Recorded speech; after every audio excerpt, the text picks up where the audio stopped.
10 ವರ್ಷ ಆದ್ಮೇಲೆ ಸೀರಿಯಲ್ ಒಪ್ಕೊಂಡೆ, ಯಾಕಾದರೂ ಒಪ್ಕೊಂಡು ಅಂತ ಇತ್ತು. ಸತ್ಯ ಹೇಳ್ತೀನಿ, ಫಸ್ಟ್ ಡೇ ಶೂಟ್ಗೆ ಹೋದ್ವಿ, ಸರ್ ಇರಲಿಲ್ಲ, ಇಂದ್ರಾಣಿ ಹೌಸಲ್ಲಿ ಹೋದ್ವಿ. ಶೂಟಿಂಗ್ ಕ್ಯಾನ್ಸಲ್ ಮಾಡಿಬಿಟ್ರು, ಲೊಕೇಶನ್ ಚೆನ್ನಾಗಿಲ್ಲ ಅಂತ. ನಾನು ಮನೆಗೆ ಖುಷಿಯಾಗಿ ಬಂದೆ, ಶೂಟಿಂಗ್ ಕ್ಯಾನ್ಸಲ್ ಮಾಡ್ತಾ, ಶೂಟಿಂಗ್ ಇಲ್ಲ, ಮೋಸ್ಟ್ಲಿ ಸೀರಿಯಲ್ ಆಗಲ್ಲ, ಆರಾಮಾಗಿ ಮನೇಲಿ ಇಟ್ಬಿಡ್ತೀನಿ ಆ್ಯಂಕರಿಂಗ್ ಮಾಡಿಕೊಂಡು ಅಂತ. ಆವತ್ತು ಆ ಮೂಡಲ್ಲಿದ್ದವಳು ಇವತ್ತು ನಿಮ್ಮೆಲ್ಲರೂ ಬಿಟ್ಟು ಹೋಗೋಕ್ಕೆ ದೇವರನಿಗೂ ತುಂಬ ಬೇಜಾರಾಗ್ತಿದೆ. ಒಬ್ಬೊಬ್ರು ತುಂಬ ಮಿಸ್ ಮಾಡ್ಕೊಳ್ತಿದ್ದೀನಿ. ತುಂಬ ಪ್ರಾಬ್ಲಮ್ಸ್ ಕೊಟ್ಟಿದ್ದೀನಿ, ನಾನು ಕಾಟ ಕೊಟ್ಟಿದ್ದೀನಿ. ಬಟ್ ನೀವಿಬ್ಬರೂ ಕೂಡ ನನ್ನನ್ನು ಸಹಿಸಿಕೊಂಡು, ನನ್ನ ನೇಚರ್ ಇರೋದೇ ಹೀಗೆ, ನನಗೆ ಹೆಂಗೆ ಅಂದರೆ ಎಲ್ಲರೂ ನಗ್ತಾ ಇರಬೇಕು, ಖುಷಿಯಾಗಿರಬೇಕು ಅಂತ.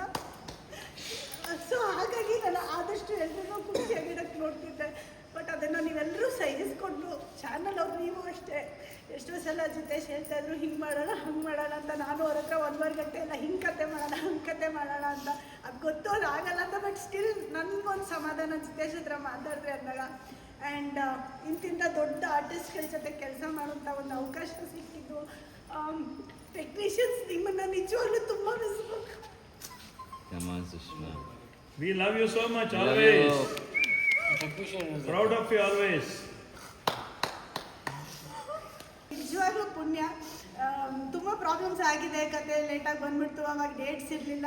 ನಾನು ಎಷ್ಟೋ ಸಲ ನಾನು ಲಾಯರ್ ಥರ ಹೋಗಿ ಎಲ್ಲ ಹತ್ರ ಮಾತಾಡಿ ನಿನ್ಗೆ ಯಾಕೆ ಬೇಕು ಅಂತ ಬಯಸ್ಕೊಂಡು ಇದ್ದೀನಿ ನಾನು.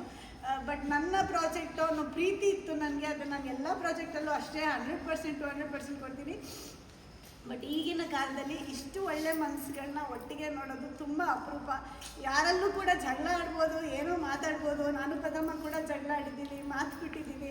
ಬಟ್ ವಾಪಸ್ ಮಾತಾಡಿದಾಗ ಅದೇ ಪ್ರೀತಿ ಇತ್ತು, ಅದೇ ವಿಶ್ವಾಸ ಇತ್ತು. ಕೆಲವೊಂದು ಮಿಸ್ಅಂಡರ್ಸ್ಟ್ಯಾಂಡಿಂಗ್ಸಿಂದ ಏನೇನೋ ಆಗುತ್ತೆ.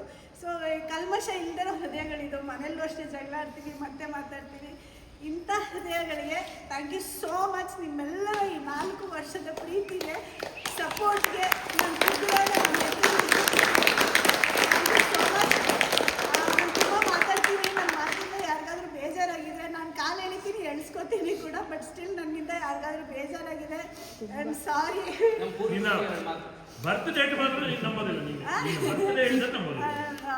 ಸರ್ ಹೇಳ್ದಂಗೆ ಮದುವೆ ಟೈಮಲ್ಲಿ, ಲಕ್ಷ್ಮೀ ಮದುವೆ ಟೈಮಲ್ಲಿ ನಾವೆಲ್ಲರೂ ಒಂದೇ ಕಡೆ ಇದ್ವಿ. ಒಂದು 7 ದಿನ ಹಬ್ಬ ಥರ ಇತ್ತು ಅದು. ಬೆಳಗ್ಗೆ ಎದ್ದು ನಮ್ಮ ಅಮ್ಮ ಬಡ್ಕೊಳ್ಳೋಳು ಒಂದು ಕಡೆ, ಏನೇ ಭಾಗ್ಯ ಅಂತ ಒಂದು ಕಡೆ, ನಮ್ಮ ಅತ್ತೆ ಒಂದು ಕಡೆ. ಅದೆಲ್ಲ ಎಷ್ಟೇ ಕಷ್ಟ ಇತ್ತು ಮಾಡಿದ್ದೀವಿ. ಥ್ಯಾಂಕ್ ಯು ಸೋ ಮಚ್ ಡೈರೆಕ್ಟ್ರೆ. ತಪ್ಪಾಗಿದೆ ಚಾನಲ್ಲು ನನ್ನನ್ನು ಯಾವತ್ತೂ ಕೈ ಬಿಟ್ಟಿಲ್ಲ. ಆ್ಯಂಡ್ ನನಗೂ ಚಾನಲ್ ಬಗ್ಗೆ ಅಷ್ಟೇ ಪ್ರೀತಿ ಇದೆ. ಬೇರೆ ಯಾವ ಚಾನಲ್ ಬಂದರೂ ಫಸ್ಟ್ ನಾನು ಕಲರ್ಸ್ ಕಡೆನೇ ನೋಡ್ತೀನಿ. ಕಲರ್ಸಲ್ಲಿ ಏನಾದರೂ ಕೆಲಸ ಇದ್ದರೆ ನಾನು ಬೇರೆ ಕಡೆ ಹೋಗೋದಿಲ್ಲ, ಯಾವತ್ತೂ ಹೋಗೋದಿಲ್ಲ. ಅದಂತೂ 200% ಸತ್ಯ ಅದು. Thank you so much. ಮತ್ತೊಮ್ಮೆ ಎಲ್ಲರಿಗೂ ಥ್ಯಾಂಕ್ ಯು ಸೋ ಮಚ್. ಪ್ರತಿಯೊಬ್ಬರು ತುಂಬಾ ಹಂಬಲ್ ಆಗಿದ್ರು ಎಲ್ಲರ ಜೊತೆಗೂ. ಆ್ಯಂಡ್ ಇಲ್ಲಿಗೆ ಬಂದಾದ್ಮೇಲೆ ಗೊತ್ತಾಯಿತು, ಓಕೆ ಇಂಡಸ್ಟ್ರಿ ಕೂಡ ಈಸಿಯಾಗಿರುತ್ತೆ, ಬಟ್ ನಾವು ನಡ್ಕೊಂಡು ಹೋಗೋದ್ರ ಮೇಲೆ ಡಿಪೆಂಡ್ ಆಗುತ್ತೆ ಎಲ್ಲ ಅಂತ. ಆ್ಯಂಡ್ ನಾನು ಈ ಟೀಮ್ನ ತುಂಬ ಮಿಸ್ ಮಾಡ್ಕೊತೀನಿ. ನಾನು ಮುಂದೆ ಯಾವ ಟೀಮಲ್ಲಿ ಕೆಲಸ ಮಾಡ್ತೀನೋ ಎಲ್ಲೋ ಗೊತ್ತಿಲ್ಲ, ಬಟ್ ಈ ಟೀಮ್ನಂತೂ ನಾನು ತುಂಬ ಮಿಸ್ ಮಾಡ್ಕೊತೀನಿ.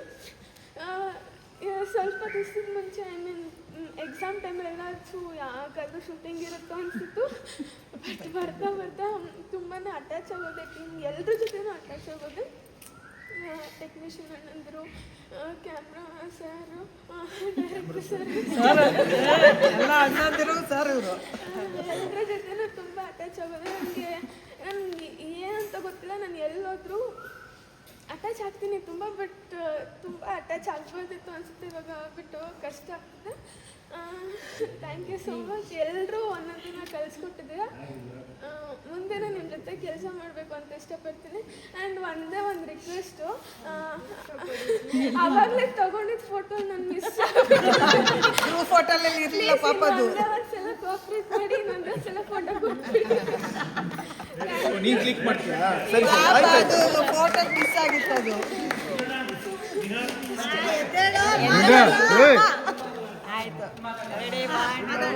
ಬರ್ತಿದ್ದೀನಿ ಅಂತ ಫಸ್ಟ್ ಟೈಮ್ ಆರ್ಟಿಸ್ಟ್ ಥರನೇ ಬರ್ತೀನಿ. ಆವಾಗ ಸುಮಾರು 550 ಪಿಕ್ಚರ್ನಲ್ಲಿ ಮಾಡಿದ್ದೀನಿ. ಸ್ಪಾಟ್ಗೆ ಹೋದಾಗ ಮಾತ್ರ ಆ್ಯಕ್ಟಿಂಗಿಗೆ ಹೋಗ್ತೀನಿ ಹೊರತು ಅದು ಬಿಟ್ಟರೆ ಸ್ವಿಚ್ ಆಫ್. ಆಮೇಲೆ ನನ್ನ ಪಾಡಿ ನಾನು ಹೊರಟೋಗ್ತೀನಿ. ತಯಾರಿ ಹಾಕ್ಕೊಂಡು ಗೋಡೆಗೆಲ್ಲ ಹೊಡ್ಕೊಂಡು ಕಣ್ಣಲ್ಲಿ ನೀರು ಹಾಕ್ಕೊಂಡು ಏನು ಪಾತ್ರ ಮಾಡೋದು. ಡೈರೆಕ್ಟ್ರ್ ಮೇಲೆ ಡಿಪೆಂಡ್ ಆಗಿರ್ತೀವಿ. ಅವ್ರು ಏನು ಕೊಡಿ ಅಂತಾರೋ ಅದಕ್ಕೊಂದು ಇಷ್ಟು ನಗಿ ಅಂದ್ರೆ ಇಷ್ಟು ನಗೋದು ಕೊನೆಗೆ ಎಷ್ಟು ನಕ್ಕರೂ ಕೂಡ ಎಲ್ಲದರಲ್ಲೂ ಒಂದೇ ಥರನೇ ನಕ್ಕಿರ್ತೀವಿ. ಅದು ಗೊತ್ತಾಗಲ್ಲ ಅಷ್ಟೇ ಯಾರಿಗೂ, ಆ ಸಂಬಂಧದಲ್ಲಿ ನಡೆದೋಗುತ್ತೆ ಅಂತ. ನನಗೆ ಎಲ್ಲ ಅಟ್ಮಾಸ್ಫಿಯರ್ ಚೆನ್ನಾಗಿ ಇಟ್ಕೋಬೇಕು ಅಂತ ಪ್ರತಿ ಸತಿ ಬಂದಾಗ ಡಿಸಿಪ್ಲಿನ್ ಆಗಿರ್ಬೇಕು. ಎಲ್ರಿಗೂ ನಾನು ಕೇಳ್ಕೊಳ್ಳೋದು ಏನಂದರೆ, ಒಂದು ಸಂಯಮ, ಸಜ್ಜನಿಕೆ, ಸೌಜನ್ಯ, ಆ್ಯಕ್ಟಿಂಗ್ ಸ್ವಲ್ಪ ಕಡಿಮೆ ಮಾಡಿ ನಡವಳಿಕೆ ಇಟ್ಕೊಂಡ್ರೆ ಎಲ್ಲರೂ ಕೂಡ ಭಾಳ ಲಾಂಗ್ ಪೀರಿಯಡ್ನಲ್ಲಿ ನೀವು ದೊಡ್ಡ ಹೆಸರನ್ನು ಪಡಿಸ್ಬೋದು. ಅದಕ್ಕೆ ಟೀಮ್ ಜೊತೆನಲ್ಲೂ ಕೂಡ ನಾನು ಸಾಮಾನ್ಯ ನನಗೆ ತಿಳಿದ ಮಟ್ಟಿಗೆ ನಾನು ಅಪ್ಸೆಟ್ ಆಗಿರೋದಾಗಲಿ, ಸಿಟ್ಟು ಮಾಡ್ಕೊಂಡಿರೋದಾಗಲಿ, ಅಥವಾ ಬೇಸರ ಮಾಡ್ಕೊಂಡಿರೋದಾಗಲಿ ತಮಾಷೆಗೆ ಮಾಡಿರ್ಬೋದು ಅಷ್ಟೇ ಹೊರತು. ಆಮೇಲೆ ಡೈರೆಕ್ಟ್ರ್ ಕ್ಯಾಪ್ಟನ್ಸ್ ಆದ್ದರಿಂದ ನಾವು ಒಂದು ತಿಳ್ಕೊಳ್ಳೋದು, ಪ್ರೊಡ್ಯೂಸರ್ಸು ಅನ್ನದಾತರು, ಡೈರೆಕ್ಟರ್ಸೇ ನಮಗೆ ತಿದ್ದವರು. ಅವರಿಗೆ ನಾನು ಎಷ್ಟು ವರ್ಷ ಆದರೂ ಕೂಡ ಅವ್ರು ಹೇಳ್ಕೊಟ್ಟಿದ್ದು ಮಾಡಬೇಕೇ ಹೊರತು ನಾನು ಹೇಳಿದ್ದನ್ನು ಅವ್ರು ಮಾಡಬೇಕಾದ ಅಗತ್ಯ ಇಲ್ಲ. ಇದನ್ನು ಮೊದಲು ನಾವು ಅರ್ಥ ಮಾಡ್ತೇವೆ. ಇದರ ಜೊತೆಯಲ್ಲಿ ಒಂದು ಕುಟುಂಬ ಇದೆ, ಅಣ್ಣ ತಮ್ಮದಿರು ಅಕ್ಕಂಗಿದ್ರು ಊರಲ್ಲಿದ್ದಂಗೆ ಇದೊಂದು ಊರಷ್ಟೇ ನಮಗೆ. ಈ ಊರಲ್ಲಿ ಸ್ವಲ್ಪ ಏನೋ ಈ ಅಲೆಮಾರಿ ಜೀವನದಲ್ಲಿ ಹೋಗ್ತೀವಲ್ಲ, ಹಂಗೆ ನಾವೆಲ್ಲ ಈ ಸಿನಿಮಾ ಮುಗಿಸ್ಕೊಂತ ಈ ಟಿ ವಿ ಮುಗಿಸ್ಕೊಂಡು ಇನ್ನೊಂದು ಕುಟುಂಬ, ಬಟ್ ಕುಟುಂಬನೇ. ಆ ದೃಷ್ಟಿಯಿಂದ ಎಲ್ಲರೂ ಚೆನ್ನಾಗಿ ಸಹಕರಿಸಿದ್ದೀರ. 74ನೇ ವಯಸ್ಸಿನಲ್ಲೂ ನಿಮ್ಮ ವಯಸ್ಸಿನವ್ರ ಥರ ನನ್ನನ್ನು ಇಟ್ಕೊಂಡ್ರಲ್ಲ ನೀವು, ಅದು ಸಂತೋಷವಾದ ವಿಚಾರ. ಹಾಗೆ ನಾನು ತೀರ್ಮಾನ ಮಾಡಿದ್ದೀನಿ, ನಾನು 100ನೇ ವಯಸ್ಸಿನಲ್ಲೂ ಕೂಡ ಈ ಥರದ್ದೊಂದು ಯಾವುದಾದ್ರು ಸೀರಿಯಲ್ ಮಾಡಬೇಕು ಅಂತ ಆಸಕ್ತಿ ತೀರ್ಮಾನ ಮಾಡಿದ್ದೀನಿ. ಇಷ್ಟೆಲ್ಲ ಆನಂದ ಇರೋದ್ರಿಂದ ಸಾಯೋದೇ ಬೇಡ ಅಂತ. ಯಾಕೆ ಸಾಯ್ಬೇಕು? ಅಕಸ್ಮಾತ್ ಸತ್ರು ನನಗೇನು ಗೊತ್ತಿರ್ತದೆ, ನೀವು ತಾನೇ ನೋಡ್ಕೊಳ್ಳೋದು. ಅಂದರೆ ಆ ಒಂದು ಆಟಿಟ್ಯೂಡಲ್ಲಿ, ಪಾಸಿಟಿವ್ ಆಟಿಟ್ಯೂಡಲ್ಲಿ. ಆರೋಗ್ಯ ನಮಗೆ 7-8 ಕಾಯಿಲೆ ಇದ್ದಾವೆ, ಅವು ಯಾವುದೂ ನಿಮಗೆ ಗೊತ್ತಿಲ್ಲದೆ ಇರ್ತಕ್ಕಂಥವು. ಕಣ್ಣಿಲ್ಲ, ಒಂದು ಬುರುಡೆ ಇಲ್ಲ, ಒಂದು ವೋಕಲ್ ಬಾರ್ಡ್ ಹೊಡೆದೋಗಿದೆ, ಕಿವಿ ಇಲ್ಲ, ಡ್ರಮ್ ಹೊಡೆದೋಗಿದೆ, ಆ ಪರಂಗಿ ಹಣ್ಣು ಕುಯ್ದುಬಿಟ್ಟು ನನ್ನ ನರನ್ನೆಲ್ಲ ತೆಗೆದು ಹೊಲ್ದಿದ್ದಾರೆ, ಕುಂಡಿ ಕುಯ್ದಿದ್ದಾರೆ. ಇಷ್ಟೆಲ್ಲ ಆದರೂ ಕೂಡ ಹಿಂಗಿದ್ದೀನಿ ಅಂದರೆ ವಿಲ್ ಪವರ್ ಇಟ್ಕೊಳ್ಳಿ, ವಿಲ್ ಪವರ್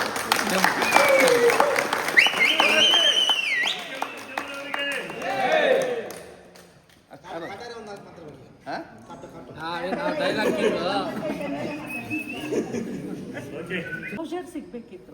ಅಂದರೆ ಈ ಪ್ರಾಜೆಕ್ಟಿಗೆ ಕಥೆಯಲ್ಲಿ ಪೊಟೆನ್ಷಿಯಲ್ ಇತ್ತು. ಆಗ್ತಾನೆ ಮದುವೆ ಆಗಿದೆ, ಮದುವೆಯಲ್ಲಿ ಅವಳು ಹೊಂದ್ಕೋತಾಳ, ಇಲ್ಲಿ ವಿಲನ್ಸ್ ಇದ್ದಾರೆ, ಅದು ಇದು. Coming to TRP, we were not on zero.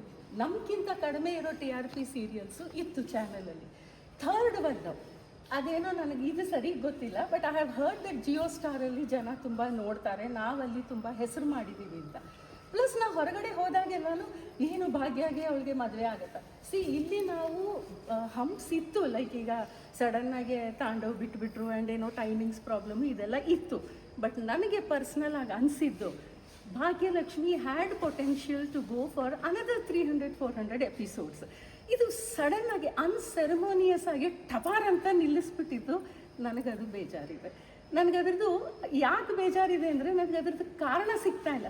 ಕಾರಣ ಸಿಕ್ಬಿಟ್ರೆ ಇಲ್ಲ, ಈಗ ನಾವು ಫಸ್ಟ್ ರ್ಯಾಂಕಲ್ಲೇ ಪಾಸ್ ಆಗ್ತಿದ್ವಿ, ಆಮೇಲೆ ಜಸ್ಟ್ ಪಾಸ್ ಆದ್ವಿ, ಏನು ನಾವು ಯಾವತ್ತೂ ಫೇಲ್ ಆಗಿಲ್ಲ. ಫೇಲ್ ಆಗಿರೋರನ್ನ ನಿಲ್ಲಿಸ್ಬಿಡ್ಬೇಕು, ಅಥವಾ ಯಾವುದೋ ಒಂದು ಕಟ್ ಆಫ್ ಇರುತ್ತೆ ಅಂತ ಇಟ್ಕೊಳ್ಳಿ. ಇಲ್ಲ 35 ಮಾರ್ಕ್ಸ್ ಕಡಿಮೆ ಬಂದರೆ ನಾವು ಇಟ್ಕೊಳ್ಳೋದೆ. ನಾವು ಫಸ್ಟ್ ರ್ಯಾಂಕ್ ಇರಲಿಲ್ಲ, we were in somewhere like 60%, 50% ಇದ್ವಿ. ಸೊ ಇದಕ್ಕಿನ್ನ ಜೀವ ಇತ್ತು, ಕಥೆನೂ ಇತ್ತು, ಟೀಮು ಖುಷಿಯಾಗಿತ್ತು. ಅದು ಅಂದರೆ ಅದಕ್ಕೊಂದು ಸರಿಯಾದ ಕ್ಲೋಜರ್ ಸಿಗದೆ ಠಕಾರ ಅಂತ ನಿಲ್ಲಿಸ್ಬಿಟ್ಟಿದ್ದು, ಅದೊಂದು ಸ್ವಲ್ಪ ನನಗೆ ಕನ್ವಿನ್ಸ್ ಆಗ್ತಿಲ್ಲ, ಬೇಜಾರಾಗ್ತಾ ಇದೆ. That is the hurtful feeling about Bhagyalakshmi. ಅಂದರೆ ಸ್ಟಾರ್ಟಿಂಗ್ ಫಸ್ಟ್ ಶಾರ್ಟಿಂದ ಹಿಡಿದು ದಿ ಎಂಡ್ವರೆಗೂ ನಿಂತ್ಕೊಂಡಿದ್ದೀನಿ. ಬಟ್ ಎಲ್ಲರಿಗೂ ನೋಡ್ತಾ ಇದ್ರೆ ನಾನೇ ಒಂಥರ ಡಿಫ್ರೆಂಟ್ ಆಗಿದ್ದೀನೇನೋ ಅನ್ಸುತ್ತೆ. ನಾನು ಯಾವಾಗಲೂ ಏನು ಅನ್ಕೊಳ್ತೀನಿ ಅಂತಂದರೆ, ಇದು ಅಂತ್ಯ ಅಲ್ಲ, ಆರಂಭ. ಸೊ ಒಂದಿಲ್ಲ ಒಂದು ಕಡೆ ಸಿಗ್ತೀವಿ, ಒಂದಿಲ್ಲ ಒಂದು ಕಡೆ ಇದು ಮಾಡ್ತೀವಿ, ಬಟ್ ಭಾಗ್ಯಲಕ್ಷ್ಮಿನ ಮಿಸ್ ಮಾಡ್ಕೊಳ್ತೀವಿ ಅನ್ನೋದು ತುಂಬ ಸತ್ಯ. ಆ ಭಾಗ್ಯಲಕ್ಷ್ಮಿ ಅನ್ನೋದು ಒಂದು, ನಾನು ಯಾವಾಗೂ ಹೇಳ್ತಾ ಇರ್ತೀನಿ, ವಿಠಲಾಗಲಿ ಮಂಜಾಗಲಿ ಬಂದಾಗ, ನನಗಿಲ್ಲಿ ಜೋರಿದ್ದೀನಿ, ಜಗಳ ಮಾಡ್ತೀನಿ ಅಂತ. ಬಟ್ ಅದು ನಮ್ಮ ಮನೆಯಲ್ಲಿ ಮಾಡ್ತೀವಲ್ಲ, ಅಣ್ಣ ತಮ್ಮಂದಿರ ಜೊತೆ ಎಲ್ಲ ಜಗಳ ಮಾಡ್ತಿರ್ತೀವಿ, ಅದು ಅಲ್ಲಿಗೆ ಇದು ದಾಟಿ ಹೋದ್ಮೇಲೆ ಅದು ನಮ್ಗೆ ನೆನಪಿರಲ್ಲ. ಸೊ ಮತ್ತೆ ತಿರ್ಗಾ ನಮಗೆ ಕಾಲ್ ಮಾಡಿದಾಗ ಅದೇ ಪ್ರೀತಿಯಿಂದ ಮಾತಾಡ್ತೀವಿ, ಅದೇ ಇದರಲ್ಲಿದ್ದೀವಿ. ಸತ್ಯ ಏನಂದರೆ, ನೆಕ್ಸ್ಟ್ ಮಂತ್ ಕಮಿಟ್ಮೆಂಟ್ ಇರೋರಿಗೆ ಅದೇ ಬರುತ್ತೆ, ಬಿಟ್ಟರೆ ಇದನ್ನು ಪ್ರಾಕ್ಟಿಕಲಾಗಿ ಹೇಳ್ತಾ ಇರೋದು. ನೆಕ್ಸ್ಟ್ ಏನು ಅನ್ನೋದು ಸಿಗ್ಬೋದು, ನಮಗೂ ಸಿಗತ್ತೆ, ಬೇರೆಯವರು ಕೆಲಸ ಮಾಡ್ತಾರೆ. ಬಟ್ ಇಲ್ಲಿ ಒಂದು 4.5 ವರ್ಷ ನಾವು ಏನು ಸೇಫಾಗಿ ಒಂದು ಓಕೆ ನಮಗೆ ಇದೆ ಅನ್ನೋ ಒಂದು ಇದರಲ್ಲಿದ್ವಿ, ಬಟ್ ಅದನ್ನು ಮಿಸ್ ಮಾಡ್ಕೊಳ್ತೀವಿ. ಆಮೇಲೆ ಜಾಸ್ತಿ ಅಂತಂದರೆ ಇದು ನಮ್ಮ ಭಾಗ್ಯ. ಅವಳು ಕೆಲವೊಂದು ಟೈಮಲ್ಲಿ ನನಗೂ ಸಿಟ್ಟು ಬರ್ತಾಯಿತ್ತು, ನಾನು ಬೈತಾಯಿದ್ದೆ. ಬಟ್ ಅವಳು ನಿಜವಾಗ್ಲೂ ಹಾರ್ಡ್ ವರ್ಕರ್. ಅವಳು ಮಾಡಿರೋದು ಏನೋ ಇರ್ಬೋದು, ಜಗಳ ಮಾಡ್ತಾಳೆ ಏನೋ ಮಾಡ್ತಾಳೆ, ಬಟ್ ಅವಳು ಎಂತೆಂಥ ಇವತ್ತು ಅಷ್ಟೇ. ಅವಳಿಗೆ ಹುಷಾರಿಲ್ಲ ಆ್ಯಕ್ಚುಲಿ ಹೇಳ್ಬೇಕಂದ್ರೆ. ಬಂದು ಅಷ್ಟು ಒಂದು ಎಫರ್ಟ್ ಹಾಕಿ ಮಳೆ ಸೀನಲ್ಲಾಗ್ಬೋದು, ಸೈಕಲ್ ಹೊಡೆಯೋ ಸೀನಲ್ಲಾಗ್ಬೋದು, ನನಗೆ ಬೇಜಾರು ಅನ್ನಿಸ್ತಿತ್ತು ಕೆಲವೊಂದು ಟೈಮಲ್ಲಿ ಎಷ್ಟಿದು ಮಾಡ್ತಾಳಲ್ಲಪ್ಪ ಅಂತ. ಬಟ್ ಏನೇ ಇದ್ರೂ ಅವಳಾಯಿತು. ಆಮೇಲೆ ನಮ್ಮ ಪದ್ದಮ್ಮ, ಕುಸುಮಾಂಬೆ, ಅವ್ರು ನಿಜವಾಗ್ಲೂ ಅವರಿಬ್ಬರು ಒಂದು ಪಿಲ್ಲರ್ ಥರನೇ ಇದ್ದರು. ನಮಗೂ ಬೇಜಾರಾಗ್ತಿತ್ತು ಕೆಲವೊಂದು ಟೈಮ್, ಏನು ಅತ್ತೆ ಸೊಸೆನ ತೊಗೊಂಡು ಹೋಗ್ತಾ ಇದ್ದಾರೆ, ಮೆರೆಸ್ತಾ ಇದ್ದಾರೆ ತಾಯಿಗಿಲ್ಲ. ಬಟ್ ಜನಕ್ಕೆ ನಾವು ಖಂಡಿತ ನಾವು ಇದೇ ಇದೆ ಆಬ್ವಿಯಸ್ಲಿ ನಾನು ಒಪ್ಕೊಳ್ತೀನಿ. ಬಟ್ ಏನಂತಂದರೆ ಜನರಿಗೆ ತಾಯಿ ಮಕ್ಕಳದ್ದು ಅನ್ನೋದು ಮಾಮೂಲದು, ಏನಿದ್ರೂ ಆ ಪ್ರೀತಿ. ಬಟ್ ಎಲ್ಲರಿಗೂ ಥ್ಯಾಂಕ್ಸ್ ಅಪ್ಪ, ಅಷ್ಟೇ. ಒಳ್ಳೆ ಟೀಮು, ಭಾಗ್ಯ ಅವ್ರು ಹೇಳ್ದಂಗೆ ಎಲ್ಲರದ್ದು ಒಳ್ಳೆ ಮನಸ್ಸು. ನನಗೆ ಆದಿಯಾಗಿ ನಿಜವಾಗ್ಲೂ ಮೆರೆದಿದ್ದೀನಿ. ಸಾಂಗು ಸಿನಿಮಾದಲ್ಲಿ ಏನು ಎಕ್ಸ್ಪೆಕ್ಟ್ ಮಾಡ್ತೀವಿ, ಸಾಂಗ್ ಇತ್ತಾ ಸಾಂಗ್ ಇದೆ, ಡ್ಯಾನ್ಸ್ ಇತ್ತಾ ಡ್ಯಾನ್ಸ್ ಇದೆ, ರೊಮ್ಯಾನ್ಸ್ ಇದೆಯಾ ರೊಮ್ಯಾನ್ಸ್ ಇದೆ, ಕಾಮಿಡಿ ಇದೆಯಾ ಕಾಮಿಡಿ ಇದೆ, ಫೈಟ್ ಎಲ್ಲ ತುಂಬ ಎಂಜಾಯ್ ಮಾಡ್ತೀನಿ. ನಿಮ್ಮೆಲ್ಲರ ಸಹಕಾರ ಇಲ್ಲದೆ ಇದ್ದರೆ ನಾನು ಮಾಡೋಕ್ಕೆ ಸಾಧ್ಯ ಆಗ್ತಾ ಇರಲಿಲ್ಲ. Thank you artist and technique, thank you so much.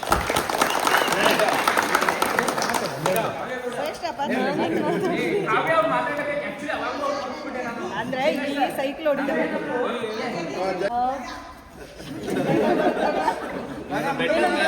ಭಾಗ್ಯ ನಾನಿಬ್ರು ಇವ್ರನ್ನ ಬೆಟ್ಟಿದ ಮೇಲೆ ತುಂಬ ಕಷ್ಟಪಟ್ಟಿದ್ದೀನಿ. ಏನಂದರೆ ಇದು ಫಸ್ಟು ಈ ಪ್ರಾಜೆಕ್ಟ್ ನಾನು ಮಾಡೋಕ್ಕೆ ಶುರು ಮಾಡಿದಾಗ, ಈ ಪ್ರಾಜೆಕ್ಟ್ ನನಗೆ ಬಂದಾಗ ಅಗೇನ್ ಇಟ್ ವಾಸ್ ರಿಪ್ಲೇಸ್ಡ್. ನಂಗೆ ತುಂಬ ಭಯ ಇತ್ತು. ಆಲ್ರೆಡಿ ಅವಳು ತುಂಬ ಎಸ್ಟಾಬ್ಲಿಷ್ ಆಗಿರೋ ಆ್ಯಕ್ಟರ್ ಆಗಿದ್ದರು. ಈ ಪಾತ್ರನ ನನಗೆ ಹೇಗೆ ಮಾಡಬೇಕು, ಹೇಗೆ ತೊಗೊಂಡೋಗ್ಬೇಕು ಅನ್ನೋದು ತುಂಬ ಭಯ ಇತ್ತು. But because of our director, cameraman ಮತ್ತು ನಮ್ಮ ಆರ್ಟಿಸ್ಟ್ಗಳು ಎಲ್ಲರೂ ನನಗೆ ಎಷ್ಟು ಹೆಲ್ಪ್ ಮಾಡಿದ್ರು ಅಂದರೆ, ಸೊ ನಾನು ಈ ಜರ್ನಿನ ತುಂಬ ಸ್ಮೂತ್ ಮತ್ತು ಸಾಫ್ಟ್ ಮಾಡಿದ್ರು. ಆಮೇಲೆ ನನಗೆ ಈ ಸೆಟ್ಟಿಗೆ ಬಂದಾಗ ಯಾವಾಗಲೂ ಅನಿಸೋದು, ಅಂದರೆ ಇನಿಷಿಯಲಿ ಎಲ್ರಿಗೂ ಇರುತ್ತೆ ಅದು, ಯಾಕಪ್ಪ ಶೂಟಿಗೆ ಬರ್ತೀನಿ ಅಂತ ಆ ಥರ ಅಂದ್ಕೊಂಡು ಬರ್ತಾಯಿದ್ದೆ. ಬಟ್ ಇವ್ರನ್ನೆಲ್ಲ ಇವೆಂಚುಲಿ ನಾನು ಮಿಸ್ ಮಾಡ್ಕೊಳ್ಳೋದಕ್ಕೆ ಶುರು ಮಾಡಿದೆ. I miss each and everybody. ನನ್ನ ಜರ್ನಿಯಲ್ಲಿ ಟೆಕ್ನಿಷಿಯನ್ಸಿಂದ ಹಿಡಿದು, ಪ್ರೊಡಕ್ಷನ್ ಅಣ್ಣನಿಂದ ಹಿಡಿದು, ಕಾಸ್ಟ್ಯೂಮರಿಂದ ಹಿಡಿದು, ನಮ್ಮ ಡೈರೆಕ್ಟರ್ ಆಗಿರ್ಬೋದು, ಕ್ಯಾಮ್ರಾಮನ್ಸ್ ಆಗಿರ್ಬೋದು, ಮತ್ತು ಆರ್ಟಿಸ್ಟ್ ಆಗಿರ್ಬೋದು, ಕೀರ್ತಿ ಆಗಿರ್ಬೋದು, ಎಲ್ಲರೂ ನನ್ನ ಜರ್ನಿಯಲ್ಲಿ ಆಬ್ವಿಯಸ್ಲಿ ತಾಂಡವು ಎಲ್ಲರೂ ನನಗೆ ತುಂಬ ಸಪೋರ್ಟಿವ್ ಆಗಿದ್ರು. ಎಲ್ರಿಗೂ ಥ್ಯಾಂಕ್ ಯು ಸೋ ಮಚ್. ನನಗೆ ತುಂಬ ಒಂದು ಸಾಫ್ಟ್ ಕಾರ್ನರ್ ನನ್ನ ಮೇಲೆ ಇದ್ದಿದ್ದಕ್ಕೆ. ಕ್ಯಾರೆಕ್ಟರ್ ಆಫ್ಕೋರ್ಸ್ ತುಂಬ ಚೆನ್ನಾಗಿತ್ತು. ಬಟ್ ಹೇಗೆ ಅಡ್ಜಸ್ಟ್ ಆಗ್ತೀನಿ, ಯಾಕಂದರೆ ತುಂಬ ಎಪಿಸೋಡ್ಸ್ ಆದ ನಂತರ ನಾನು ಬಂದಿರೋದ್ರಿಂದ ಒಂದು ಹೊಸ ಸೆಟ್ಟಿಗೆ ಹೋದಾಗ ನಮ್ಮದೇ ಒಂದು ಹೊಸ ಸೆಟ್ ಫಾರ್ಮ್ ಆದರೆ ಅದು ಬೇರೆ ರೀತಿ. ಬಟ್ ಆಲ್ರೆಡಿ ಫಾರ್ಮ್ ಆಗಿರೋ ಸೆಟ್ಟಿಗೆ ಬಂದು ನಾನು ಹೇಗೆ ಅಡ್ಜಸ್ಟ್ ಆಗ್ತೀನಿ ಅಂತ ನನಗೊಂಥರ ಮುಜುಗರ ಇತ್ತು. ಇನಿಷಿಯಲಿ ಒಂಚೂರು ಒಂಥರ ಹಿಂಸೆ ಅಂತ ಅನ್ಸೋಕ್ಕೆ ಸ್ಟಾರ್ಟ್ ಆಗಿತ್ತು. ಬಟ್ ಅಷ್ಟೊತ್ತಿಗೆ ಎಲ್ಲ ಅಡ್ಜಸ್ಟ್ ಆಗಿ ಇಂಥ ಒಳ್ಳೆ ಸೆಟ್ ನನಗೆ ಸಿಕ್ತಲ್ವಾ, ಇಂಥ ಒಳ್ಳೆ ಟೀಮ್ ಸಿಕ್ತಲ್ಲ ಅಂತ ಅನ್ಸೋ ಮಟ್ಟಿಗೆ ಬಂದಿದ್ದೀನಿ. ನಾನು ಡಿಸೈಡ್ ಮಾಡ್ಕೊಂಡು ಬಂದಿದ್ದೀನಿ. ಬಿಕಾಸ್ ಫಸ್ಟ್ ಯಾರಿಗಾದ್ರೂ ಕಣ್ಣೀರು ಬರೋದಾದರೆ ಅದು ನನಗೆ, ಅದು ಇಡೀ ಸೆಟ್ ಗೊತ್ತು. ಒಂಚೂರು ಏನಾದರೂ ಬೇಜಾರಾದರೂ ಅಳ್ತೀನಿ, ಖುಷಿ ಆದರೂ ಅಳ್ತೀನಿ ಅಂತ. ಬಟ್ ಇವತ್ತು ಡಿಸೈಡ್ ಮಾಡ್ಕೊಂಡು ಬಂದಿದ್ದೀನಿ. ಒಳಗಡೆ ತುಂಬ ಬೇಜಾರಾಗಿದೆ, ಬಟ್ ಇವತ್ತು ಅಳಲ್ಲ ಅಂತ ಡಿಸೈಡ್ ಮಾಡಿ ಬಂದಿದ್ದೀನಿ. ಬಟ್ ಅಫ್ಕೋರ್ಸ್ ಎಂಟೈರ್ ಎಲ್ಲ ಆರ್ಟಿಸ್ಟು, ಟೆಕ್ನಿಷಿಯನ್ಸ್, ಎವ್ರಿಬಡಿ ಪ್ರತಿಯೊಬ್ಬರೂ ನಾನು ಮಿಸ್ ಮಾಡ್ಕೋತೀನಿ. ಇದೊಂದು ಒಳ್ಳೆ ಪ್ರಾಜೆಕ್ಟ್. ಇನ್ನು ಮುಂದೆನೂ ಇದೇ ಸೇಮ್ ಟೀಮ್ ಫಾರ್ಮ್ ಮಾಡಿ ಮಾಡುವಂಥ ಒಂದು ಅವಕಾಶ ಸಿಕ್ಕಿದ್ರೆ ತುಂಬ ಖುಷಿ ಆಗುತ್ತೆ. ಬಟ್ ನೋಡೋಣ ಅದು ಎಷ್ಟು ಮಟ್ಟ ಆಗುತ್ತೆ ಗೊತ್ತಿಲ್ಲ. Thank you so much. First of all Jai Mata ಕಂಬೈನ್ಸಲ್ಲಿ ನಾನು ಕೆಲಸ ಮಾಡಬೇಕು ಅಂತ ಅಗ್ನಿಸಾಕ್ಷಿ ಮಾಡಬೇಕಾಗಿಂದನೂ ನಾನು ತುಂಬ ಆಸೆ ಪಟ್ಟಿದ್ದೆ. ಯಾಕೆಂದರೆ ಪ್ರೊಡಕ್ಷನ್ ಬಗ್ಗೆ ಅಷ್ಟು ಒಳ್ಳೆ ಟಾಕ್ ಇತ್ತು.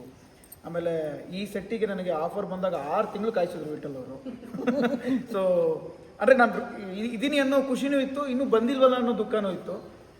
ಎಸ್ಪೆಷಲಿ ನಾನು ದೂರದಿಂದನೇ ನೋಡ್ತಾ ಇದ್ದೆ ಭಾಗ್ಯಲಕ್ಷ್ಮಿ ತಂಡನ. ಇಷ್ಟು ಖುಷಿ ಇಲ್ಲ, ಅದು ಅನುಬಂಧದಂತೂ ಇದು ಯಪ್ಪ ಮಂಗನ್ ಥರ ಆಡ್ತಾ ಇತ್ತು. ಏನು ಇಷ್ಟು ಜೋವಿಯಲ್ ಆಗಿತ್ತಲ್ಲ ಈ ಪ್ರೊಡಕ್ಷನ್ನು, ಎಷ್ಟು ಚೆನ್ನಾಗಿದೆ ಆರ್ಟಿಸ್ಟ್ಗಳೆಲ್ಲ. ಖುಷಿ ಇತ್ತು. ಒಂದು ಬೇರೆ ಸೀರಿಯಲಿಂದ ಈ ಕಡೆ ನೋಡಿದಾಗ ಕಣ್ಣೆಲ್ಲ ಆ ಕಡೆನೇ ಹೋಗ್ತಾ ಇತ್ತು. ಅಷ್ಟು ಖುಷಿಯಾಗಿರುವಂಥ ಒಂದು ತಂಡದಲ್ಲಿ ನನ್ನ ಒಂದು ಜರ್ನಿ ಸ್ಟಾರ್ಟ್ ಆಗ್ತಿದೆ ಅಂತಂದಾಗ ನನಗೆ ನನ್ನದೇ ಆದಂಥ ಒಂದು ಪೊಟೆನ್ಷಿಯಲ್ ಕ್ಯಾರೆಕ್ಟರ್ ಕೊಟ್ಟಿದ್ದಕ್ಕೆ ಜಿತೇಶ್ ಅವರಾಗಿರ್ಬೋದು, ಆಮೇಲೆ ಜಯ ಅವರಿಗಾಗಿರ್ಬೋದು, ಸುಧನ್ವ ಸರಿಗಾಗಿರ್ಬೋದು, ಎಲ್ರಿಗೂ ನಾನು ಆಭಾರಿಯಾಗಿರ್ತೀನಿ. ಆಮೇಲೆ ನಾನು ಸೆಟ್ಟಿಗೆ ಬರೋಕ್ಕಿಂತ, ಯಾವುದೇ ಸೆಟ್ಟಿಗೆ ಹೋಗೋಕ್ಕಿಂತ, ಜಾಯ್ನ್ ಆಗೋಕ್ಕಿಂತ ಮುಂಚೆ ಫಸ್ಟ್ ಕೇಳೋದೇ ಡೈರೆಕ್ಟರ್ ಹೇಗೆ ಅಂತ. ಯಾಕೆಂದರೆ ಪ್ರೊಡಕ್ಷನ್ ಬಗ್ಗೆ ಹೇಗೆ ಗೊತ್ತಿತ್ತು, ಡೈರೆಕ್ಟರ್ ಹೇಗೆ ಅಂತ. ಯಾಕೆಂದರೆ ನಾನು ಲಕ್ಷ್ಮೀ ಪರಮ ಆಗ್ತಾನೆ ಮುಗ್ದಿತ್ತು, ಅಲ್ಲಿಯ ಒಂದಷ್ಟು ಜನ ಆರ್ಟಿಸ್ಟ್ಗಳಿಗೆ ಕೇಳಿದ್ದೆ. ಅವಾಗ ಹೇಗೆ ದರ್ಶನ್ ಅವ್ರು ಹೇಗೆ ಅಂತ ಕೇಳಿದ್ದೆ. ತುಂಬ ಮಜಾ ಡೈರೆಕ್ಟ್ರು, ಜೋಯಲ್ ಡೈರೆಕ್ಟ್ರು ಅಂತ ಹೇಳಿದ್ರು. ಹಾಗೆ ಇದ್ರೂ ಕೂಡ ಸೊ ಇಡೀ ತಂಡ ಅಷ್ಟೇ ಖುಷಿಯಿಂದ ನಮ್ಮ ಕಲಾವಿದರನ್ನ ನಮ್ಮೆಲ್ಲರೂ ನಡೆಸ್ಕೊಂಡಿದೆ. ಅದಕ್ಕೆ ನಾನು ಆಭಾರಿಯಾಗಿದ್ದೀನಿ. ನನ್ನಿಂದ ಯಾವುದೇ ರೀತಿಯ ಸಣ್ಣ ಪುಟ್ಟ ತಪ್ಪುಗಳಾಗಿದ್ದರೆ ದಯವಿಟ್ಟು ಕ್ಷಮೆ ಇರಲಿ ಅಂತ ಕೇಳ್ಕೊತೀನಿ. ಆ್ಯಂಡ್ ಈ ಥರದ ತಂಡ ಮತ್ತೆ ಸಿಗಬೇಕು. ಯಾಕಂದರೆ ಎಲ್ಲ ಲೈಟ್ ಹಾರ್ಟೆಡ್ ಮನಸ್ಸುಗಳು, ಎಂಥ ಅದ್ಭುತವಾದಂಥ ತಂಡ. ಆ್ಯಂಡ್ ಚಂದ್ರು ಸರ್ನ ಮತ್ತು ಸುಕೃತ ಜೊತೆ ಮತ್ತೆ ನಾನು ಆ್ಯಕ್ಟ್ ಮಾಡಿದ್ದು ನನಗೆ ಗೊತ್ತಿರಲಿಲ್ಲ ಈ ಅವಕಾಶ ಮತ್ತೆ ಸಿಗುತ್ತೆ ಅಂತ. ಇದೆಲ್ಲ ಪದೇ ಕೇಳ್ಕೊಂಡು ಬರೋದಲ್ಲ. ಆ್ಯಂಡ್ ಪ್ರತಿಯೊಬ್ಬರಿಗೂ ನನ್ನ ಕಡೆಯಿಂದ ಥ್ಯಾಂಕ್ ಯು ಸೋ ಮಚ್. ಒಳ್ಳೆಯದಾಗಲಿ, ಎಲ್ರಿಗೂ ಒಳ್ಳೆ ಫ್ಯೂಚರ್ ಬರಲಿ. ಕೊನೆಗೆ ಚಂದ್ರು ಸರ್ ಅಂತ ಒಬ್ಬ ಗ್ರೇಟ್ ಆರ್ಟಿಸ್ಟ್ ಕೂಡ ನಮ್ಮ ಜೊತೆ ಬಂದಿರೋದು ಇದು ನಿಜವಾಗಿ ಒಂದು ದೊಡ್ಡ ಪ್ಲಸ್ ಪಾಯಿಂಟ್ ನನಗೆ. Thank you sir. ಲಕ್ಷ್ಮಿ, ನಿಜವಾಗಿ ಹೇಳ್ತೀನಿ, ನಾನೊಬ್ಬ ವೃತ್ತಿಪರ ಗಾಯಕನಾಗಿ, ಸಂಗೀತಗಾರಾಗಿ ಒಂದು 25-30 ವರ್ಷದಿಂದ ವೃತ್ತಿಪರ ಗಾಯಕನಾಗಿದ್ದೀನಿ. ಹಾಗೆ ಅನಿರೀಕ್ಷಿತವಾಗಿ ನನಗೆ ಸೀರಿಯಲ್ಗೆ ಅವಕಾಶ ಬಂತು, ಫಿಲ್ಮಿಗೆ ಅವಕಾಶ ಬಂತು, ಒಂದು ಸಣ್ಣ ಪುಟ್ಟ ಪಾತ್ರ ಮಾಡಿದ್ದೀನಿ ಕೆಲವು ಒಳ್ಳೆಯದು. ಅದರ ಭಾಗ್ಯಲಕ್ಷ್ಮಿಯ ಒಂದು ಪಾತ್ರ ಜಿತೇಶ್ ಅವರೇ ನನಗೆ ಮರೆಯೋದಕ್ಕೆ ಸಾಧ್ಯ ಇಲ್ಲ. ಅದು ಬಹುಶಃ ನನಗೂ ಒಬ್ಬನೇ ಮಗ ಇರೋದು, ಅವನಿಗೆ ಯಾವಾಗ ಮದುವೆ ಮಾಡ್ತೀನೋ ಮಗಳಿಲ್ಲದಂಥ ಆ ಒಂದು ಲೋಪನ ಅವಳು ತುಂಬಬೇಕು. ಅಂದರೆ ಸೊಸೆ ಮಗಳಾಗಿ ಇರಬೇಕು ಅಂತ.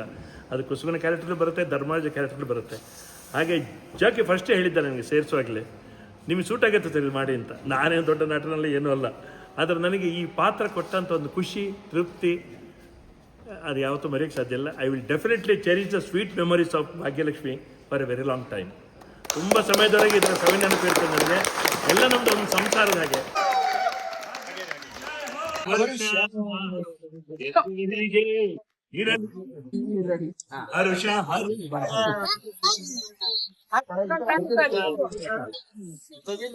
ಭಾಗ್ಯಲಕ್ಷ್ಮಿ